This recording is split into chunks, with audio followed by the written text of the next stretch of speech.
मागच्या 24 तासामध्ये जगाच्या कुठल्याच कानाकोपऱ्यातून तशी काही वाईट बातमी आलेली नाही आहे. इराण अमेरिका आघाडीवरती सध्या तरी शांतता आहे. ती शांतता असल्यामुळे काय झालेलं आहे की आपसुकच जगातली सगळी इक्विटी मार्केट ही एकदम तेजीमध्ये आहेत. भारत, अमेरिका, जपान, त्याच्यानंतर चायना, त्याच्यानंतर कोरिया, तैवान ही सगळी मार्केट चांगली आहेत. आता मार्केट चांगली आहेत म्हणजे इकॉनॉमी चांगली आहेत अशातला भाग नाही. दोन्ही वेगळ्या दिशेंनी धावतात. असो, पण याचा आपल्याला काय संबंध? तर दोन कारणांमध्ये एक पहिली म्हणजे काल नाटोची एक शिखर संमेलन हे तुर्कस्तानमध्ये पार पडलं.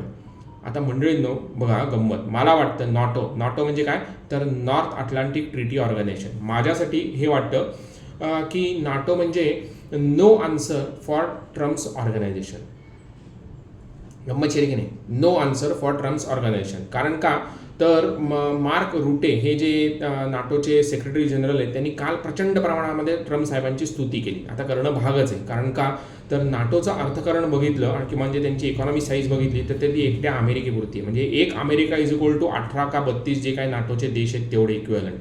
काय करणार आहेत? अमेरिका म्हणेल त्या पद्धतीने त्यांच्या मागे मागे धावण्याशिवाय यांच्याकडे काहीही ऑप्शन नाही आहे.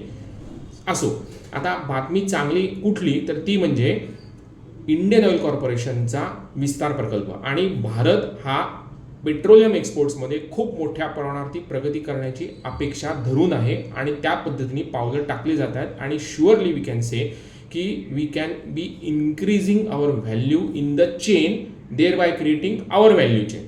ओके, मग आता याच्यामध्ये इंडियन ऑइल कॉर्पोरेशन जवळपास 75,000 कोटीचा एक्सपान्शन प्रोजेक्ट घेऊन आलेला आहे. त्याच्यात ते जवळपास 50-55 का 58,000 कोटी रुपये हे ऑलरेडी खर्च झालेले आहेत. आता हे कशासाठी? तर पेट्रोलियम क्षेत्रामध्ये म्हणजे पेट्रोलियम एक्सपोर्ट्समध्ये, पेट्रोलियम रिफायनिंग एक्सपोर्ट्समध्ये आपल्याकडे सर्वात चांगल्या पद्धतीने इन्फ्रास्ट्रक्चर आहे. आणि हे इन्फ्रास्ट्रक्चर आहे ते रिलायन्स इंडस्ट्रीजच्या माध्यमातून. कारण ओव्हरऑल पेट्रोलियम रिफायनिंग एक्सपोर्ट्सचा जर का वाटा बघितला तर तो 70% हा एकटा रिलायन्सचा आहे. म्हणजे काय, तर या सगळ्या व्हॅल्यू चेनमध्ये रिलायन्सची व्हॅल्यू ही फारच मोठी आहे. मग आता आपण जे काही इतके दिवस बोलत होतो त्या याच्यामध्ये RBI पॉलिसीज आहेत. मग RBI पॉलिसीजच्या अनुषंगाने fiscal deficit, trade deficit, GDP हा जो मुद्दा आहे, याच्यामध्ये या सगळे प्रयत्न जर का चांगले केले तर आपल्याला थोडेफार चांगल्या पद्धतीने पैसे बाजूला ठेवता येतात in the form of sovereign wealth fund.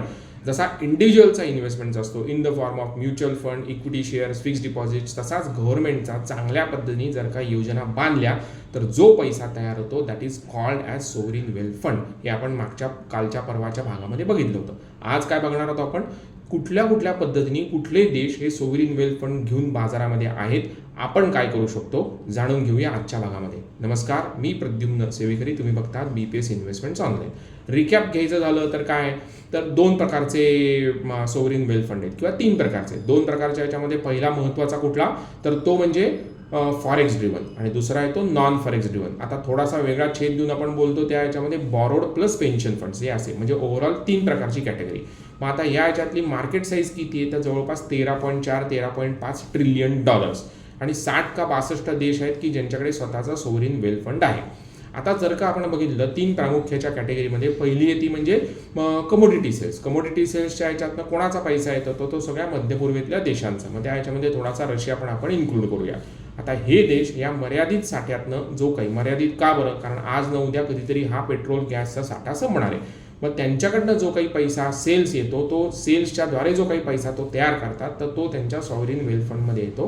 त्यांच्यातली सर्वात मोठी आघाडी घेतलेली आहे ती म्हणजे सौदी अरेबियाने public infrastructure fund PIF, public infrastructure और पब्लिक इन्व्हेस्टमेंट फंड PIFच्या माध्यमातून जवळपास मला वाटतं काहीतरी 900 का बिलियन डॉलर्स का 1 ट्रिलियन डॉलर्सचा यांचा सॉव्हरिन वेल्थ फंड आहे.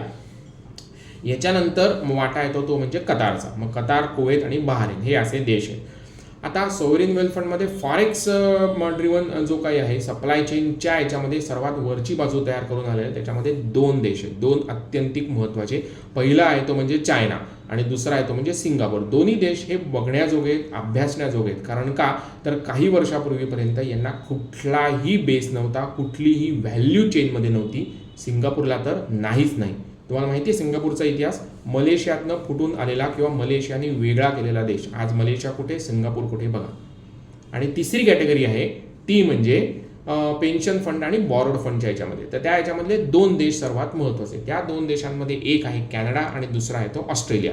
ऑस्ट्रेलियाच्या बाबतीमध्ये कालच महत्त्वाची बातमी जी आली ती मोदी साहेबांच्या दौऱ्यामधली, जे तिथल्या ऑस्ट्रेलियन पेन्शन फंडनी भारतामध्ये 400 का 500 बिलियन डॉलरची 400 का 500 मिलियन डॉलरची गुंतवणूक ही आपल्या इथे इन्फ्रास्ट्रक्चर प्रोजेक्टमध्ये करणार आहेत. आता हे सगळं करायचं कारण का बरं, किंवा हे सांगायचं कारण का बरं, तर या याच्यामध्ये जे आपण म्हणालो काय की कमोडिटी सेल्सच्या माध्यमातून त्या याच्यात सगळा मध्यपूर्वेतला जो भाग आहे ना तो आज न उद्या कधीतरी संपणार आहे तेलाचे साठे, बरोबर. या याच्यामध्ये क्युरियस केस ऑफ नॉर्वे. आता आपण 3 देशांच्या जे काही योजनाक्रम झालेला आहे किंवा 3 देशांनी कशा पद्धतीने त्यांचा सॉव्हरीन वेल्थ फंड तयार करून sustainable financial sustainable financial ecosystem तयार केली, हे आपण येणाऱ्या काही भागांमध्ये बघूया. त्या याच्यामध्ये पहिला आहे तो म्हणजे Norway. Norway is a totally different case. त्याच्यानंतर दुसरा आहे तो म्हणजे सिंगापूर आणि तिसरा आहे म्हणजे चीन. मग मंडळींनो, मला वाटतं to get value in the chain, मला जे काय वाटते ते मी लिहिलं आहे ते बघा. To get value in the chain we need to improve our value chain. कदाचित भारताचा प्रयत्न या दृष्टीने चालू आहे. बघूया उद्या परवा 13व्या भागामध्ये आपल्याला अजून नवीन काय बातम्या मिळतात. तोपर्यंत stay invested. Have a good day.